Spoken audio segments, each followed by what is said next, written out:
we're going to take the mic and walk around if we can. If not, try to speak up to the room. I'm going going to come to Ben Shalom first, as most of the questions I'm sure will be for Ben Whittaker and Andy Lee. Ben Shalom, first and foremost. Big night. Just for everyone that was involved in tonight, there were a lot of fighters that you've been with for a while involved tonight in big, important fights for the maturity of their career. Just sum up the night for us. Yeah, it was a great night. To be honest, it was just great to be in Birmingham for such a big card. I think tonight, Easter Sunday, was always going to be something special, and it delivered.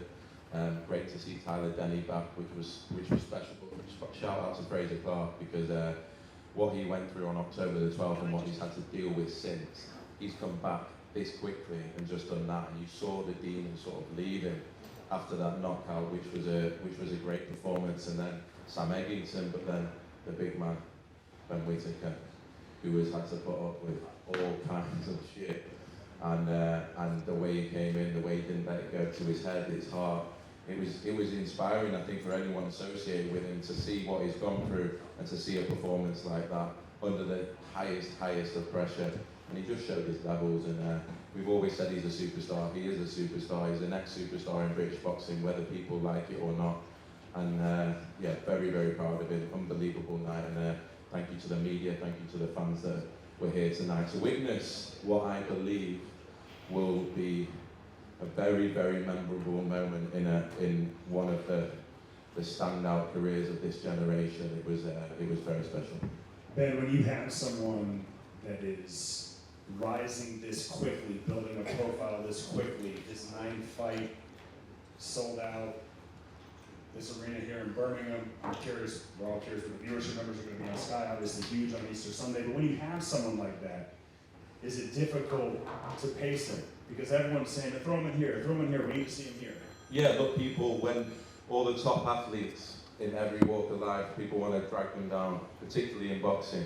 And he's gone so quickly, so high, so quickly. And I said at the time on October the 12th, I think it happened for a reason. I really, truly believe that. And looking back now, we can see that it did. It meant Ben looked in himself. It meant he realised what's important. You know, not many athletes have to deal with a huge amount of fame so quickly, and all the attention and everything, and people in his ear and everything like that that you have to deal with. And he dealt with it. And October the 12th, as I say, it happened for a reason. He's put it right, and he'll remember what he put right for the rest of his career, and it's going to stand him in very good stead. Save Ben Whittaker for last. So Andy Lee, I'm going to come to you. Andy, whenever a boxer goes to a new trainer, it can be hit or miss. Tonight it was obviously a huge hit. Talk to me about the last few months of preparation. So much noise, so much attention, so much everything surrounding this. But you guys were able to internalize it and execute tonight. Just walk me through what you were trying to accomplish with Ben in there. Ben just reminded me of one of the first things I said to him when he came to Dublin was, I said, I'm not going to have to do too much with you, and I'm going to look like the trainer of the year. And it was only just about putting some structure in place and some guidance in boxing, that's all. Ben, as the head coach, you have to steer the ship and be the captain of the ship and delegate, different things and protect the fighter from different things, outside elements. And that's as much as a job as doing the pads, doing the corner work and things like that. So, well, you can take the horse to water, but you can't make him drink. So the fighter does all the work. He was the one that had to put up with whatever he went through, all that he went through the last how many months. And I know that dark place because I went through a similar thing after my first loss. That was the reason I reached out to him, because I could see a talent there that was going to go to waste. Not go to waste, but maybe not be realised if you didn't get that guidance. So, yeah, he's a fantastic, first of all, fantastic human and person, and very generous. Does a lot for people that nobody knows about. And as a fighter, there's no limit, there's no ceiling to how far this guy can go. He's got all the talent in the world, and he's beginning to put it all together now.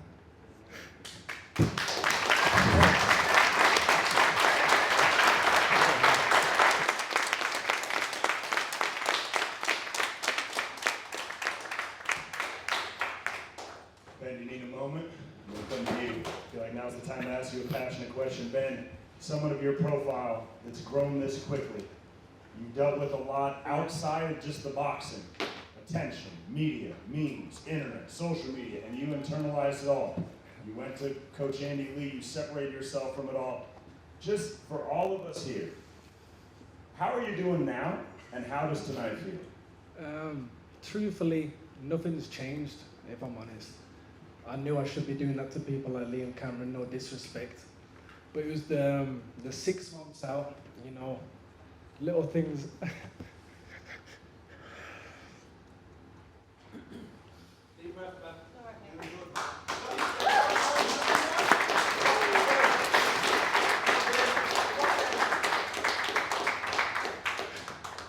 Stuff like my brother had 2 daughters, and I couldn't really enjoy it too much because what I was going through online.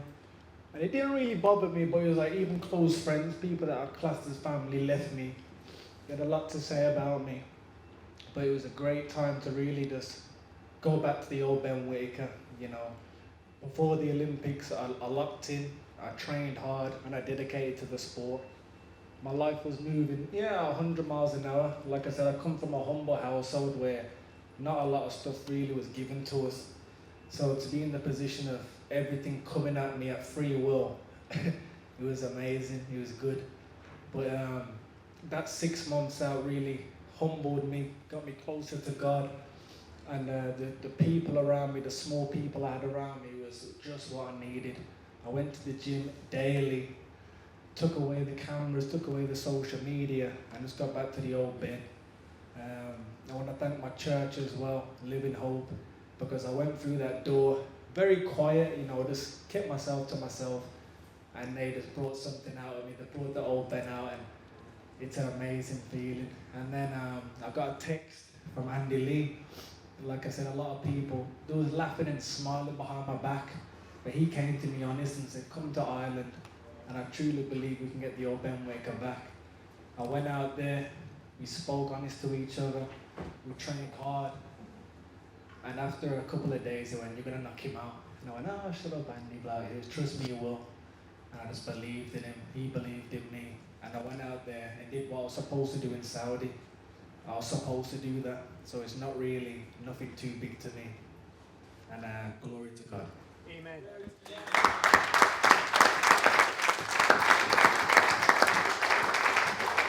Alrighty, you guys have heard me talk enough. We're going to open it up for questions. Yeah, we got Mike, we got Andrew over there to Greg.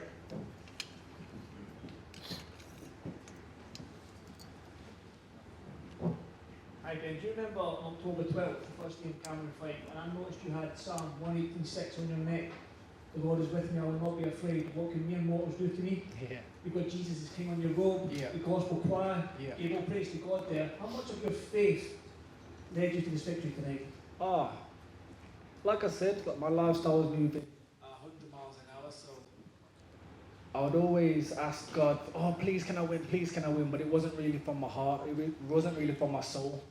And that time away, I just stayed with my family, stayed with my close family, went to a church, and something just clicked. I said, this is where I belong, this is where I'm supposed to be. And I've never been so happy where I am right now, if I'm honest. I've got a great coach, I've got a great small team, I go to church weekly, and I'm just where I'm supposed to be right now. It's an amazing feeling.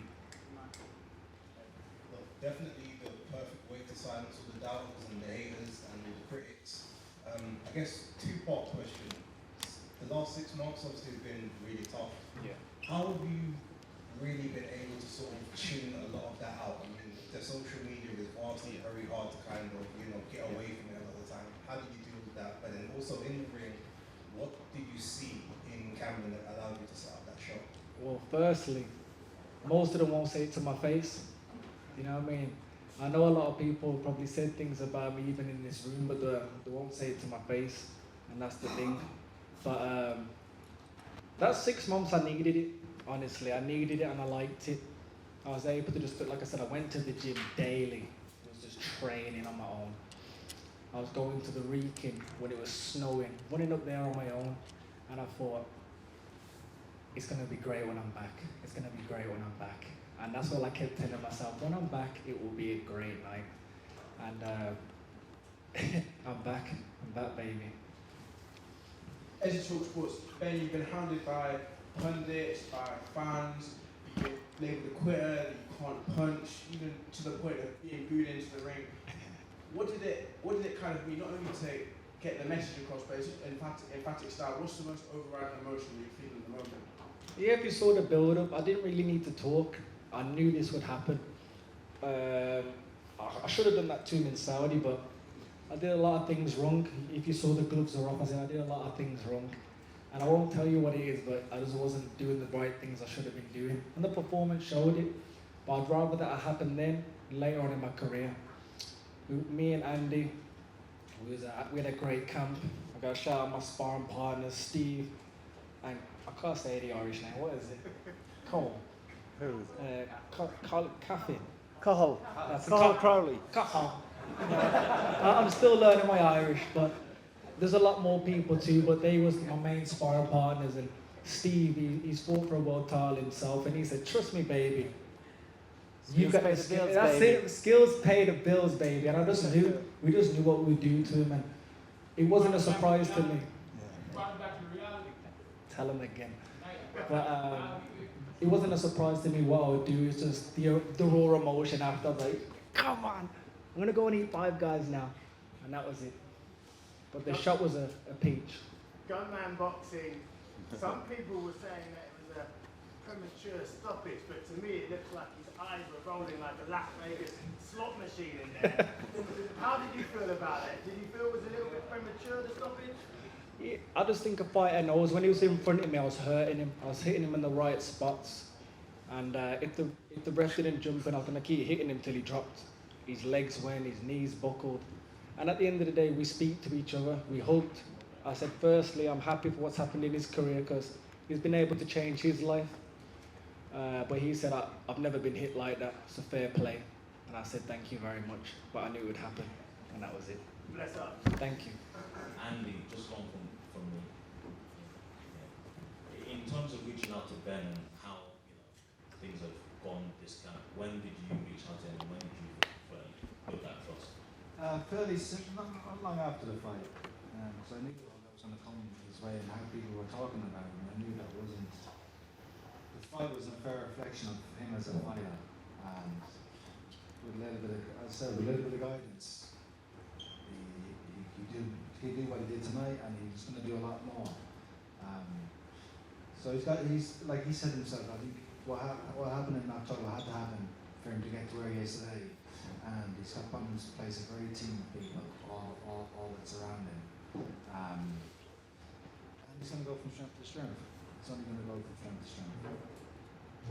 Yeah, Ben, when you see the emotion that Ben's shown up there tonight, how much does it sort of inspire you as a promoter to give Ben the opportunities that will take him across that world stage? Yeah, no, I think, as I said, on October the 12th, it was probably the worst night of my career, if you think about it. I had Fraser Clark in hospital, I had Ben Whittaker in hospital, I even had Eubank Jr. in hospital. And I was thinking, Jesus Christ, I thought that was the end.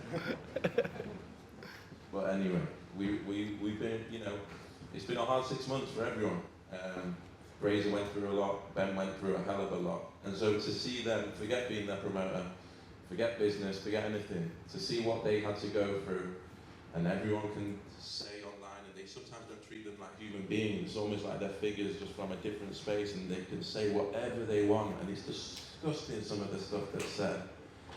And to know that there's a human being in there as well, and fighting is the hardest job in the world at the best of times, so imagine having to do with it with that level of scrutiny, that level of attention, but it takes special people to be able to do that and come back. And when I saw Ben doing his usual ring walk, when I saw him doing his usual thing, it hadn't got to his head, it hadn't got to his heart, and that was the proudest thing, I think, for everyone as a friend, that he'd not let them win, he'd not let them win. Thank you very much. And he came back and did that, and it's special to see, it really is.